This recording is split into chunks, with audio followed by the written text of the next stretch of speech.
A ray of hope, as Damien Martin is saying. Talking about Mohammed Shami, we have a name for him here at ESPN Cricinfo. We call him Mohammed Second Innings Shami. That's because he does so much better in second innings. If you take a look at that, the difference in terms of wickets, he's picked up 28 vis-a-vis 16 in the first innings.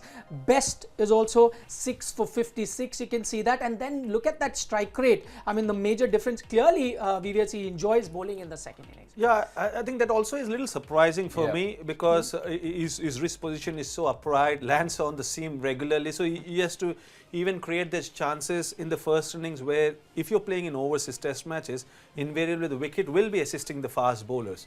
But having said that, I think just this ability of bowling straight, because even in overseas conditions, the wicket deteriorates as the match progresses. So there will be a lot of lateral movement, there will be a lot of cracks which develop, and because of him bowling the lines, which we didn't see him bowl in the first session today, but bowl in the second session, he gets more wickets.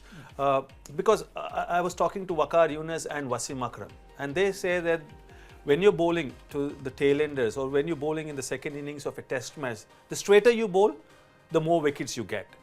Right. And when you're bowling in the first inning, it's not necessary, because as a good batsman, when there's not too much of help from the wicket, the straighter you bowl, the batsman can capitalize and can score runs. So there you have to bowl in the channel where you're almost forcing the batsman to play a loose shot. But as the wicket deteriorates, the straighter you bowl, you got more opportunity of picking up wickets. You also said you were surprised.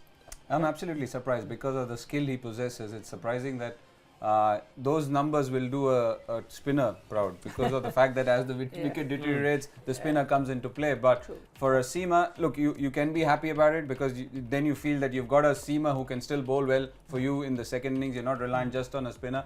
But apart from that, the one thing which you would want to change are those first innings numbers, because as Lakshman said, the wicket is a lot fresher for a seamer in the first innings than it is for then in the second innings. So you would want somebody as skillful as Mohammed Shami to have better first innings numbers, because then that gives India the opportunity to wrap up the opposition even quicker if Shami is on fire.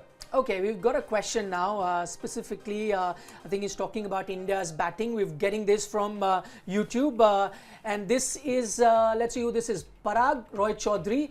How much has Shami evolved in this calendar year, and how precious is he to Kohli? Okay, VVS, I'll let you answer that, because we keep talking about Bumrah being the strike bowler, but what about Shami? He's evolved as a person. You know, people are talking just about his performances on the ground, which has been remarkable. There was a stage during the IPL where I thought that Shami would leave the game because of what was happening in his personal life. So I think credit to him, credit to the Indian cricket team and the BCCI for backing him and giving him those opportunities, because the only way he could get back the life which he almost lost during the IPL or just before the IPL, prior to IPL, was through his performances and playing for the country and doing something which he loves so much. You know, so that's why I think he's evolved as a person, and credit to him that he's translated those opportunities into performances which has been remarkable. He's been the highest wicket taker for Team India throughout the 2018 calendar season. So I think it's great. And India or Virat Kohli has got the luxury of having 4 or 5 quality bowlers, you know. So it's credit to Shami, because he was really down and out in the month of April and May. Okay, you talk about Virat Kohli having that luxury. In fact, Virat was asked about this group of fast bowler that he has, and he said he's really, really lucky as a captain to have such a good crop of fast bowlers. It's not that he's unleashed them. Over the years, they've developed into some fine bowlers. Okay, now